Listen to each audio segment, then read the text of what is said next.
Bilakah puasa diwajibkan kepada umat Islam? Tahun kedua hijrah bulan Syakban.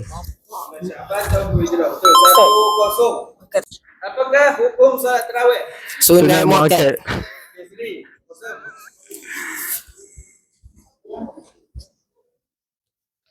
Okey. Satu sama.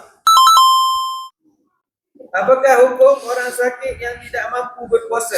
Ganti pada bulan lain. Benarkan? Dibenarkan ganti pada bulan lain. Pada bulan lain. Betul. 2-1. Puasa Ramadan sama ada 29 hari atau 30 hari.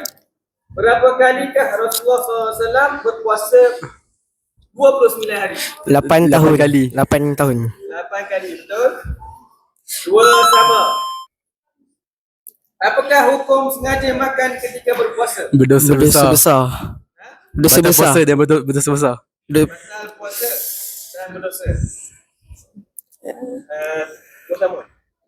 3-2. 3-2. Apakah maksud fidyah? Bayaran denda bagi orang yang tidak berpuasa dan tidak mampu menggantinya. 4-2. Apakah maksud qada puasa? Mengganti puasa. Okay, betul. 4-3. Siapakah yang dikecualikan daripada berpuasa? Orang Haid, sakit, nifas haid, yang nifas, tidak mampu. Berpuasa. Okay, Aku lah.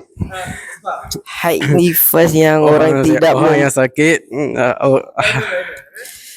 haid nifas tidak mampu berpuasa, sakit.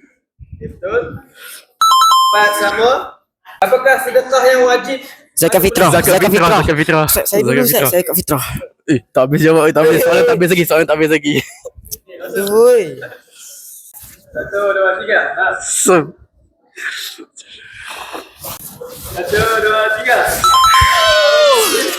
5, 4. Okay, menang Aiman. Tahniah.